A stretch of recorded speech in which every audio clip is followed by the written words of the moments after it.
let's get started with this. So this is our first meetup for Winnipeg.js, and today we want to talk a little bit about Node.js. We'll start with introductions and things like that. During our presentation, just so you know, you can tweet at us at Winnipeg.js, and Peter here or myself will be looking over the tweet stream, and you can ask any questions you want. If you're shy and you want to ask a question, just go there. If you're not shy, just blast us with tweets. Go for it. You can tweet at me too. Forgot to ask you your Twitter handle. But yeah.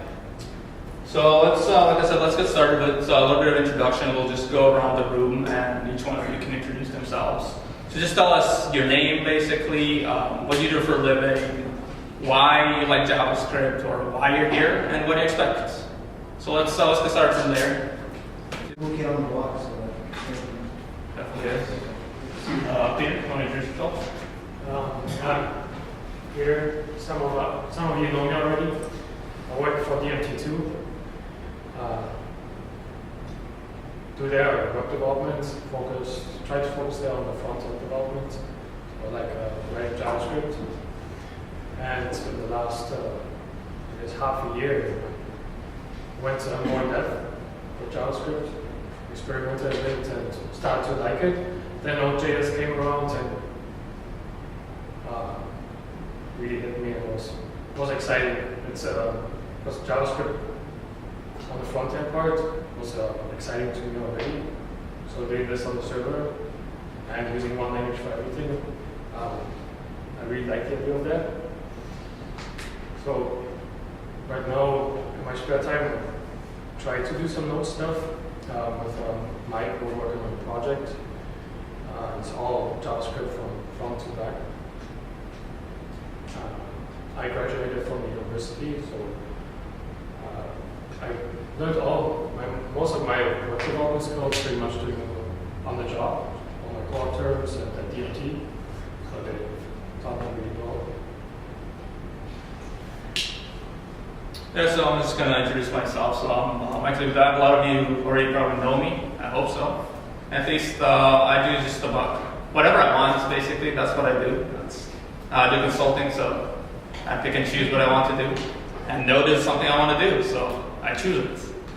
I heard of Node about a year and a half ago, let's say. And as soon as I heard about it, it's the next big thing. That's it. I wanted to learn Ruby at that time. I was kind of looking at Ruby. And I was like, waste of time. Let's just do Node. And I've done a bunch of Ruby after too, but Node is awesome. So yeah, JavaScript was my first language. Really hated it at first. Really love it now. Just every tweet I have almost is about JavaScript usually. I'll tweet like stupid tricks with JavaScript that you never knew about every now and then. And yeah, so that's what I did. And I started this group basically, and we started this group actually, just to get a sense of the community more. And we'll talk about it in just a second. I'll just want to give our sponsors, DMT, just a word. If Kelly wants to say something about what they do. And you've probably heard little bits from everyone already as we went around the room. We've got a lot of guys here. We're right across the street from here in the Smart Park area. DMT's been around since 1996, and we're exclusively software development for the automotive industry. We're happy to help sponsor this group and bring it around because, like many of the guys here said, we do a lot of client-side JavaScript development, and new technologies being web-based focused is something we're always looking at. So we've got a lot of guys from our company here who can take a look at it and see what happens from there. That's awesome. That's good. And thanks for EMT for sponsoring this room and everything else. And the advice. So just like I said about this group, why did we start it? We just wanted to see a community in Winnipeg. There's not really a web development. There's a PHP group, there's a Ruby group, there's an iOS group, and there's a bunch of other groups, but there's no front-end JavaScript or back-end JavaScript, so we just said, let's just do a JavaScript group. This is not specific to Node.js, but we just thought Node.js would be a good topic as the first topic. And we'll also talk about the client side, because I think this should work hand in hand very well. So the purpose is just to teach each other, to learn, to just get a sense of community, to help. I want to know what you guys are working on. I want to hear from you what you have to say. So ask questions, ask lots of questions, participate in discussions, and so on. And the goal is basically to get like monthly meetings, if not more often, but monthly is a pretty good goal. What do you think? So the general format for the meetings is basically going to be everybody's going to introduce themselves like we did before. I think it's a good way to create a community. Then we're going to just have a main talk with 1 to 2 speakers. And you can ask questions on Twitter. You can just interrupt us and ask questions. Don't wait. Don't be nice. I'm not going to insult it. Correct me if you see I'm wrong. Just don't waste anybody's time. Just say it. I won't get insulted, I promise. And at the end, what we want to do is we want to do demos. If you guys have projects you're working on and you want to just show them and they're related to JavaScript, like HTML5 projects, Node.js, or anything if you didn't listen to Meetup and they're doing JavaScript with hardware right now, so you can control robots with JavaScript, which is pretty damn cool. So the next Terminator is probably going to be powered by Node. So you never know. So that's all I really want to talk about the group before we start the presentation. Anything else you have to add here? Later. Yeah, after presentations. Oh, cool. Good question. So, yeah. Have you looked into the controlling robots with JavaScript thing? I haven't looked into it. It's one of the what is it called? Podcasts. That's the word I was looking for. One of the podcasts I'm listening to, it's called Meetup. You should subscribe to it. It's a Node podcast. Okay. It's really, really nice. So the reason he was talking about how he actually proposed to his girlfriend with a robot that he programmed in Node, which is pretty funny, I found. So that's why I know you can't control hardware with Node, and they're like talking about all that. He did do that. Anything else? Well, we'll give you some time at the end to give us any suggestions and just some feedback. Okay, so the presentation itself. So how are we going to do this? So basically we're going to have 2 parts. The first part, I'm going to talk about Node.js, just like the basics of Node and why it's awesome, why you should use it, why everybody should use it, and why you shouldn't use it ever for anything else, other than what we'll tell you today. And then Peter is going to talk to you about Express, which is a framework for Node. And it's really popular right now. It's kind of like the jQuery for the server side.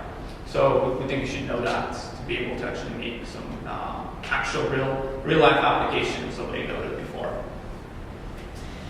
So what is Node and what was the inspiration behind Node? In 2009, Andel created Node. And the idea was basically just to make evented I/O easier and faster. So the way it works, it's basically event loop. There's a huge event loop, and it's one thread, one process usually. So it's always one thread though. It's always one threaded. There's no threads. One thread, one event loop thread, and you have a queue of all the events, and the queue gets empty, and that's how it executes. So every time the queue is empty, it doesn't do anything until you put something else on the queue, right? So it's all transparent to you, so you won't see it, but you have to kind of keep it in mind as to what is going on, because it's going to matter when you're working with it. So the current version is 0.89, sorry, and and it's built on top of V8 actually. And all it is it's actually just a set of libraries on top of the networking stack of Unix. Usually now they ported it to be more with Windows, so it works with that too. But the original idea was just to allow you to do networking on Unix, which is awesome, because you could never do that before with JavaScript. There was Rhino and other stuff, but they really sucked. So why is it so awesome? Basically, it allows you, like the event loop is a whole different model than versus using threads and annoying things like that. I don't know how many of you have used threads here, but it's a pain in the ass. It's a pain in the ass to do mutexes. It's a pain in the ass when you access shared resources. It's just a pain, and it's just a bad model for doing concurrency. So Node.js is a much better mode. It's much better for concurrency. Also, Node is the server. Like unlike Apache, where you have the server, you have Apache, which is the web server, and on top of that you have PHP running, or you can have Ruby, I guess, but PHP and all those languages usually. So you don't have all that added weight of Apache or Rack in Ruby. So you just have Node, and that's all we have. So it's lightweight, and it's about 200 times faster than Apache, something like that. The benchmark right now is to Nginx. Is that how you say it? Nginx? I don't know how you say it, but you know what I'm talking about. Nginx. Nginx. I know. You know what I'm talking about. So the benchmark right now is the performance should be comparable to Nginx for certain static content. So that's the target. So that's why Node is pretty awesome. So it's good for IO-bound operations. It's really, really nice to talk to a lot of services with it. So, and we'll take a look at what applications use that. But if you want to talk to like S3 Cloud, and you want to talk to your database, which is on a different server, and then you want to query Netflix, and then you want to query Twilio at the same time, and you want to do all those things, and you don't want to block, it's really, really nice. Because you can do all of that, and it's independent of each other. And yeah, you don't have to think about that kind of stuff. So you can open like 20 files and not worry about blocking each file kind of thing.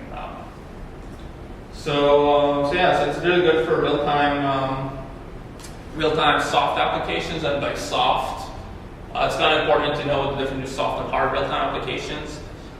JavaScript still has a garbage collector, so don't ever use it for hard real-time applications. And by hard, I mean you expect something to happen at this exact millisecond. So you expect something to happen like a heartbeat monitor or something like that as a hard real-time application. It won't work for you with JavaScript because you're not guaranteed. The garbage collector can just run, and it can be not like 1 millisecond, it can be 20, right? Because the garbage collector takes some time. And so people commented on the fact that you can't really do multi-core processing in Node, but that's bogus. You can use now, there's a new module called clusters, and using clusters, basically you can open multiple node processes and you can have the processes talk to each other. Basically, so you only have one thread, so you never have to worry about accessing shared memory. Threads are evil, processes are good, right? But at the same time, unlike Apache, where you create 200, I don't know how many of you know how Apache actually works under the hood, but it opens a new process for every connection. Node doesn't, it just uses the event loop in those processes and then finishes and processes the next thing. So you only have one process, so you don't have that overhead of creating processes. So it's really nice like that. The other thing is you can share code between client and server. So things like validation code, for those of you who are doing a business application, you'll know how annoying it is to have your code, and especially in one language like .NET or any C#, it'd be pretty annoying. And then you have JavaScript logic to do validation on the client, and sometimes you'll have bugs because it's kind of different. But here you can share code between the two, which is a huge advantage. And actually, like on our project, we use something called ACE, which is an online editor used on Cloud9. So for those of you who haven't heard of Cloud9, it's an online IDE, and that was a text editor is called ACE. So we ended up hooking up to the client-side code to do some static rendering of text. So basically, the syntax highlighting that you see, that's done on the client. The same one is done on the server, and it took me like 2 hours to code that. So I didn't have to do any porting, nothing. It was pretty nice. So when should you use nodes? Like I said, soft real-time applications, it's great for that. Like if you have TweetDeck open and you wanna query the server like every 1 millisecond, 1 second, 1 millisecond probably kill it. But if you want to query it every second, you can do it. It's no problem. Node can handle it, and it's really good for stuff like that. So it's really good for mobile. The other reason it's really good for mobile, like I was talking about before, mobile applications usually talk to a lot of different services at the same time. So like Twilio is a telephony service running from the Valley.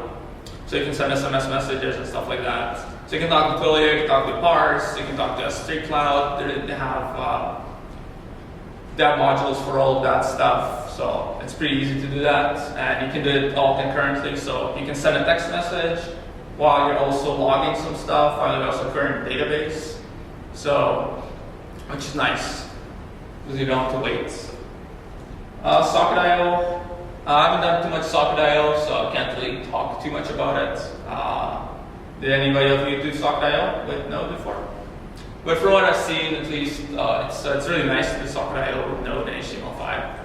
Because that's what it's built for. Like I said, mobile backends, I already went over it. JSON APIs.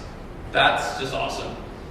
Talking to NoSQL databases is pretty damn easy with Node. MongoDB and Node.js, Redis, and all those work really, really well together. So if you're doing like Python or Ruby, it's such a pain. It's a huge pain. I can't express how much pain it is to actually parse JSON sometimes. Ruby's not too bad. Python is a pain. So it works really, really well with stuff like that, with JSON. And just creating RESTful APIs that return JSON. It's really nice. Stuff like that. Two things that are kind of, one thing that's new is streaming. Streaming is a new API that's 8.8 introduced streaming. So streams, if you don't know what streams are, it's like streaming video, streaming a file, so you can stream files now, so you don't have to read the entire file. You can read just parts of the file and stream it across. So you can push a whole lot of data through the server. And I'm actually pretty excited to actually try it at some point. That's one of my next targets, is to actually try out streaming API. Because some people have said that they're able to stream to up to 1 tera through a server, a single instance, and it was just fine, which is sounds insane to me. So I want to try it. Command line tools, and we'll take a look at that today actually. So it's really, really easy to spawn a new process and run a command line tool like tar, zip, git if you want. Any of those tools are super easy, and it's just a callback. So it's really easy to do stuff like that. So it integrates really well with enterprise applications that are in command line. That's why Walmart is actually using it right now. I just heard about it yesterday. And I just thought it was just ridiculous that none of us is using it, but Walmart is. Because they're innovative, right? So yeah. So that's kind of when to use Node, more or less. Do you have any questions on when to use it actually before I go on to when not to use it? No? I have a question. When you say I/O bound applications, what type of I/O are you talking about? Disk I/O mostly. Network is also. But disk, it's really good at utilizing disk usage, because when you read a file, like normally in Ruby or Python, when you read a file, you wait until the file is ready, or until the buffer is ready, and then you return, right? So you read up to the buffer, but in Node you don't wait, you just keep going. So you say, oh, you want to read the file, and it just keeps going, right? So you don't block for other clients, and you can read a lot of files like that. Don't wait for them. If you have one request and you read 3 files, if there's multiple I/O requests for one transaction, it doesn't speed up the time it takes you to build one file. Sorry? If part of your request is to read a file and return the results, like it doesn't speed up the time it takes to read the It doesn't speed up the read from disk, but it doesn't wait to read from disk. So it doesn't. The rest of your application can keep going and Yeah. updates when it gets that. Exactly. So you just gotta call back. asynchronous, everything is asynchronous. Yeah, everything is asynchronous. That's the whole point. Everything is asynchronous. There's 2 things that are synchronous right now. So when you require a file, so to do anything in a program, you require a file, import in other languages. That's synchronous right now, and for each loops are synchronous. So those are the 2 exceptions for the most part. Okay, so when not to use it, CPU bound I/O, don't freaking use it. If you need to do image processing and things like that, and and then you're writing it in JavaScript, in Node, you're doing something very, very wrong. You shouldn't do that. There's huge problems with SSL right now. They're working pretty hard to fix it in 0.9. So they're working on that, so that's a real pain. And for simple CRUD applications, if you don't want to do rapid prototyping, don't use Node. It's going to complicate things. Unless you did mobile applications, which is a different case. But if all you want to do is just a simple form and you want to modify things, so CRUD stands for create, read, update, destroy. For those of you who are not familiar with Ruby and Python and other MVC frameworks. So yeah, use Ruby, use Python for those kind of things, use Rails. But at the same time, there's a caveat to that. So there are some frameworks for Node that are getting a little more mature. There's Rails.js, there's Tower.js, there's what is it called? Yeti, yeah. So there are a few, but they're just not there yet. So I won't use them too much. I'll just use Ruby. So I want to talk a little bit about the tool chain, my tool chain at least. So first of all, you have NPM, which is just amazing. So it's the Node package manager, similar to Jams and Python. I can't remember what it's called, but it's whatever. Who cares about Python? So yeah, I'll show you how to use that. I'll show you how to use NPM, which is not required. It allows you to select a version of Node, similar to RVM, Ruby's version manager. But sometimes it actually saves your ass. Just yesterday, I was actually trying a new library, and it didn't let me use the newest version of Node with that library. It doesn't like leading edge versions for some reason. So I ended up installing it and a few versions of Node, and you can switch super easily. So using those two, NPM and NPM, you can create isolated development environments for each project, which is really, really nice. And we'll look more at that. There's Node itself, the Node command on your command line, which allows you to, similar to IRB, it's the interactive console for Node. And similar for Python, you just type Python and you just go with it. So you can evaluate statements live. It's really, really nice for learning and just experimenting with things in Node. And then that's my personal thing, the two things on the bottom there. I prefer to use a text editor. That's what I found gets me writing code really fast. And then if I run into trouble, I need to debug, I just use WebStorm, which is ID, and it lets you debug everything's out of the box. You don't have to worry about setting things up. It's just set up and you're done. It's pretty much one of the nicer debuggers I've seen for web development at least. Because PHP really sucks at that. Alright.